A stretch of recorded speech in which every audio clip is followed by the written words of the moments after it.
Hello friends, welcome to this new video. Today we can discuss on Aristotle's concept of tragedy. The very word tragedy brings to mind Aristotle and his poetics. Tragedy is considered by Aristotle to be the highest poetic form.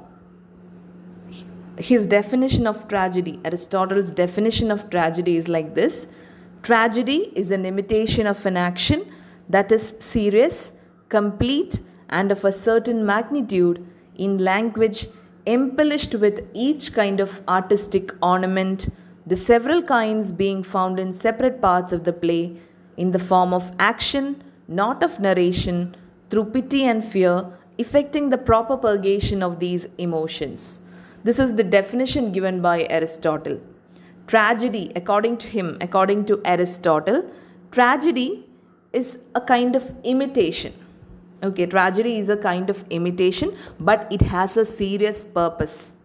It has a serious purpose and uses direct action rather than narrative to achieve its ends. So, it uses direct action rather than narration. So, it is all a kind of imitation according to Aristotle. And the aim of tragedy is to bring about a catharsis of the spectators. And what is this catharsis?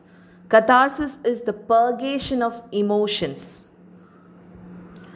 That is, the aim of tragedy is to arouse in the spectators, in the audience, a sensation of pity and fear, and to purge an emotion, purge them of these emotions so that they leave the theatre watching this play feeling cleansed and uplifted.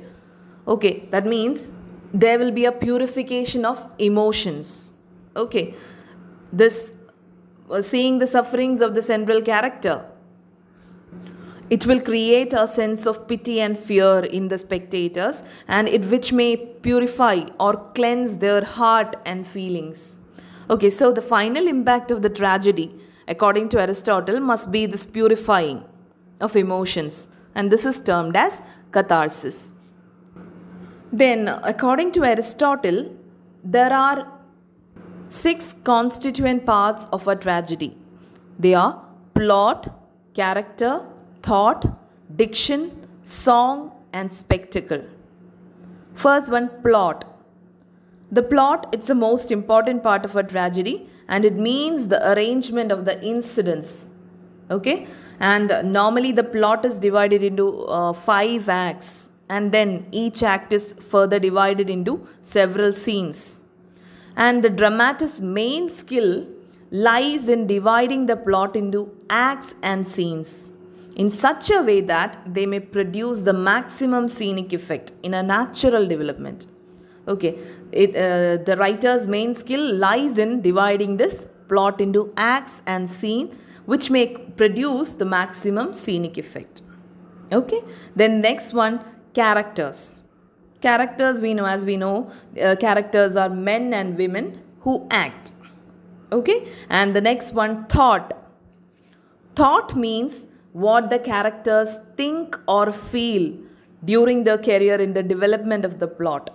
And the thought of the characters is expressed through their speeches or dialogues. So, the thought means what the characters think or feel, and it is expressed through their speeches or dialogues. Next one, diction. Diction is the medium of language or expression through which the characters reveal their thoughts and feelings.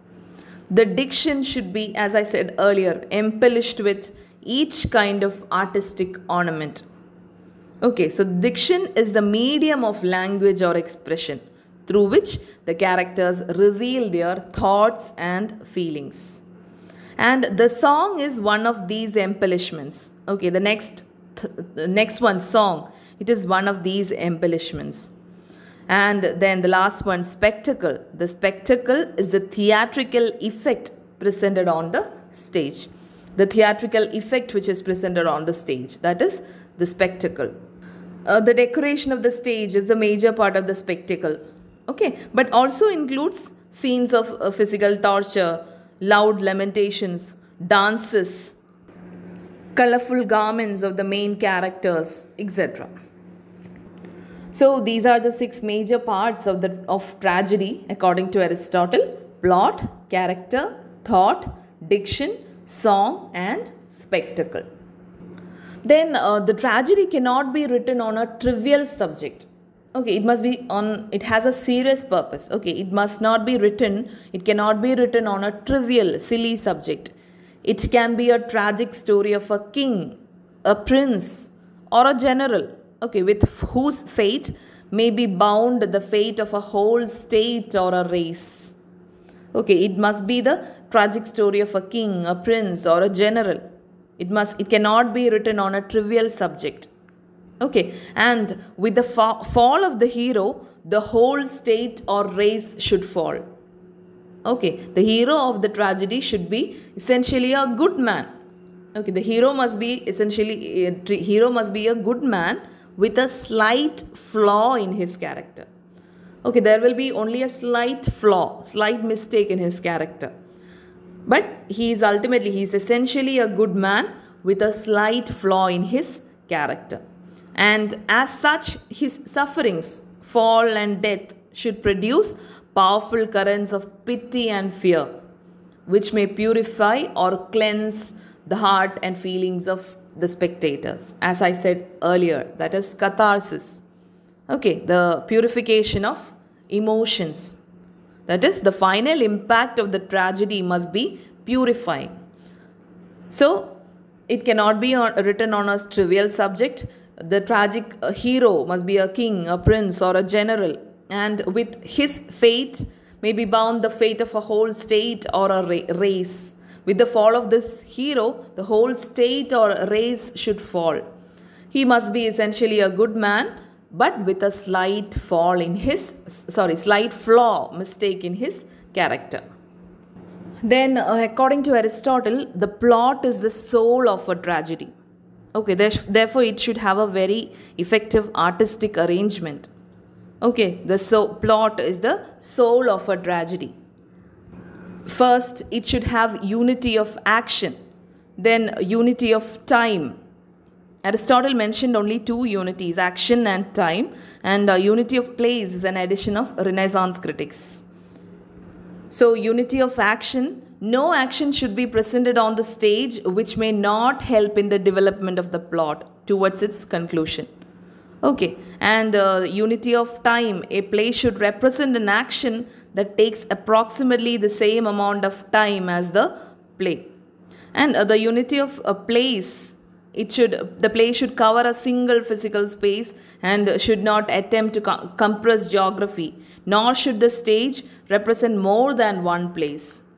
Okay, then he says about the importance of plot. A good plot is a complex plot. According to Aristotle, the plot may be simple or complex, and a good plot is a complex plot. Okay, the plot is divisible into 2 parts. The first part is called rising action, and the second, falling action, ending into catastrophe. Okay, and the occurrence of peripeteia and anagnorisis is possible only in a complex plot. Okay, what is this peripeteia? It's a reversal of fortune from good to bad. Reversal of fortune from good to bad is termed peripeteia. And then anagnorisis is recognition of the cause of the fall. Okay, recognition of the cause of the fall. So, the plot may be simple or complex, and a good plot is a complex plot. And the occurrence of this peripeteia and anagnorisis is possible only in a complex plot. Okay, and Aristotle holds the tragedy on a higher level than the epic.